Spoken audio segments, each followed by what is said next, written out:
नमस्कार। Hindi dictation YouTube channel पर आप सभी का स्वागत है। रेडी हो जाइए डिक्टेशन लिखने के लिए 5 सेकंड के अंदर।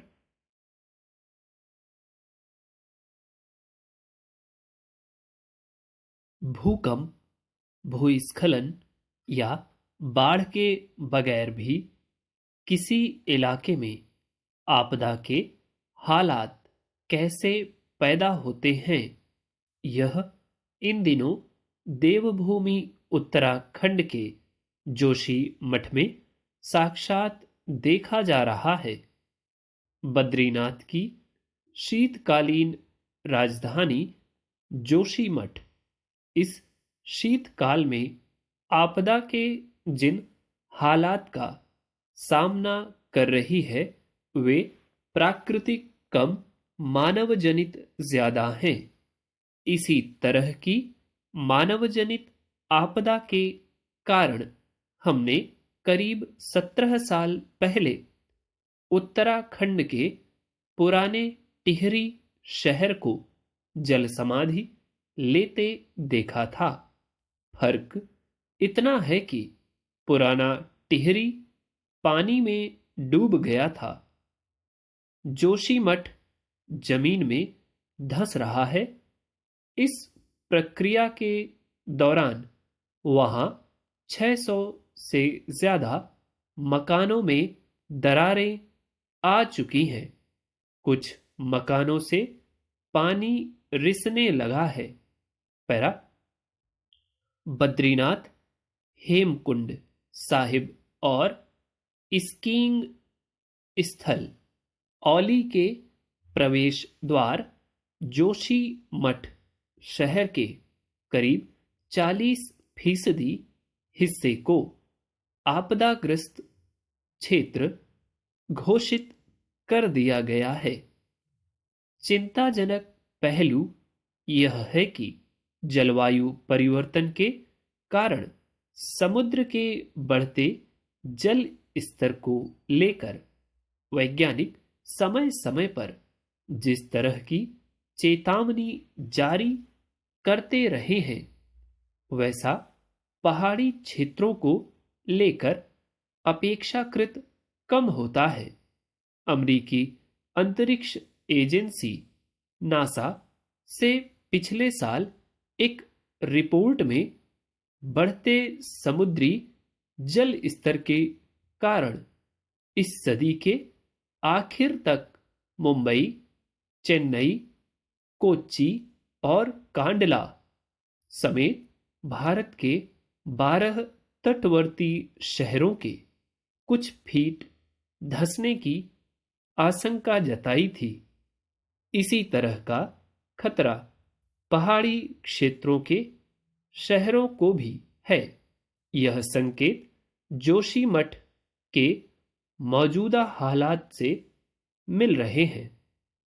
दरअसल जोशीमठ अवैज्ञानिक और अनियोजित इंसानी गतिविधियों की मार झेल रहा है। जोशीमठ में 1970 में भी जमीन धंसने की घटनाएं सामने आई थीं। इनके जांच के बाद गढ़वाल के तत्कालीन आयुक्त महेश मिश्रा की अगुवाई वाली कमेटी ने अपनी रिपोर्ट में कहा था कि यह इलाका मोरेन यानी ग्लेशियर पिघलने से बने मलबे पर टिका है।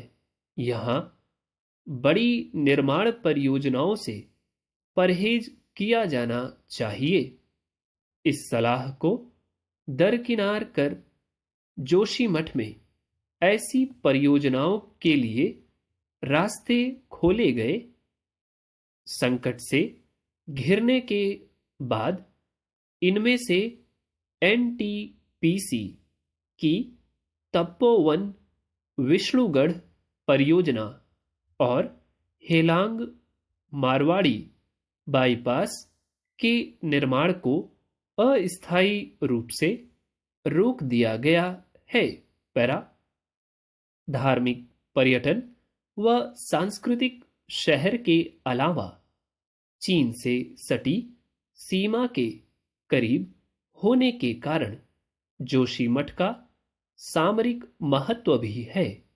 इसे बचाने के लिए युद्ध स्तर पर अभियान चलाने के साथ बेघर हुए लोगों के पुनर्वास की दिशा में फौरी कदम उठाना जरूरी है। पहाड़ी शहरों को लेकर भविष्य में बरती जाने वाली सावधानियों की रूपरेखा भी अब निश्चित तो हो ही जानी चाहिए। उम्मीद है डिक्टेशन आपने लिख लिया होगा। वर्ड्स कुछ आपको यूनिक मिले होंगे, कुछ डिफिकल्ट आपको लग रहे होंगे, बट आप उनकी आउटलाइन से एक बार बना लीजिए और फिर अब इसको एक बार फिर से लिखने की कोशिश करिए। थोड़ी सी स्पीड फास्ट होगी इस बार। रेडी। भूकंप, भूस्खलन या बाढ़ के बगैर भी किसी इलाके में आपदा के हालात कैसे पैदा होते हैं, यह इन दिनों देवभूमि उत्तराखंड के जोशीमठ में साक्षात देखा जा रहा है। बद्रीनाथ की शीतकालीन राजधानी जोशीमठ इस शीतकाल में आपदा के जिन हालात का सामना कर रही है वे प्राकृतिक कम मानवजनित ज्यादा हैं। इसी तरह की मानवजनित आपदा के कारण हमने करीब 17 साल पहले उत्तराखंड के पुराने टिहरी शहर को जल समाधि लेते देखा था। फर्क इतना है कि पुराना टिहरी पानी में डूब गया था, जोशीमठ जमीन में धंस रहा है। इस प्रक्रिया के दौरान वहां 600 से ज्यादा मकानों की दरारें देखी जा रही हैं। कुछ मकानों से पानी रिसने लगा है। पैरा। बद्रीनाथ, हेमकुंड साहिब और स्कीइंग स्थल औली के प्रवेश द्वार जोशीमठ शहर के करीब 40% हिस्से को आपदाग्रस्त क्षेत्र घोषित कर दिया गया है। चिंताजनक पहलू यह है कि जलवायु परिवर्तन के कारण समुद्र के बढ़ते जल स्तर को लेकर वैज्ञानिक समय समय पर जिस तरह की चेतावनी जारी करते रहे हैं, वैसा पहाड़ी क्षेत्रों को लेकर अपेक्षाकृत कम होता है। अमेरिकी अंतरिक्ष एजेंसी नासा से पिछले साल एक रिपोर्ट में बढ़ते समुद्री जल स्तर के कारण इस सदी की आखिर तक मुंबई, चेन्नई, कोच्चि और कांडला समेत भारत के 12 तटवर्ती शहरों के कुछ फीट धंसने की आशंका जताई थी। इसी तरह का खतरा पहाड़ी क्षेत्र के शहरों को भी है। यह संकेत जोशीमठ के मौजूदा हालात से मिल रहे हैं। दरअसल जोशीमठ अवैज्ञानिक और अनियोजित इंसानी गतिविधियों की मार झेल रहा है। जोशीमठ में 1970 में भी जमीन धंसने की घटनाएं सामने आई थी। इनकी जांच के बाद गढ़वाल के तत्कालीन आयुक्त महेश मिश्रा की अगुवाई वाली कमेटी ने अपनी रिपोर्ट में कहा था कि यह इलाका मोरेन यानी ग्लेशियर पिघलने से बने मलबे पर टिका है। यहाँ बड़ी निर्माण परियोजनाओं से परहेज किया जाना चाहिए। इस सलाह को दरकिनार कर जोशीमठ में ऐसी परियोजनाओं के लिए रास्ते खोले गए।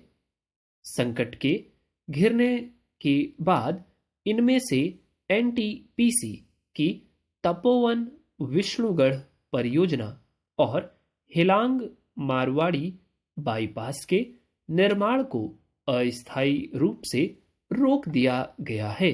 पैरा। धार्मिक पर्यटन व सांस्कृतिक शहर के अलावा चीन से सटी सीमा के करीब होने के कारण जोशीमठ का सामरिक महत्व भी है।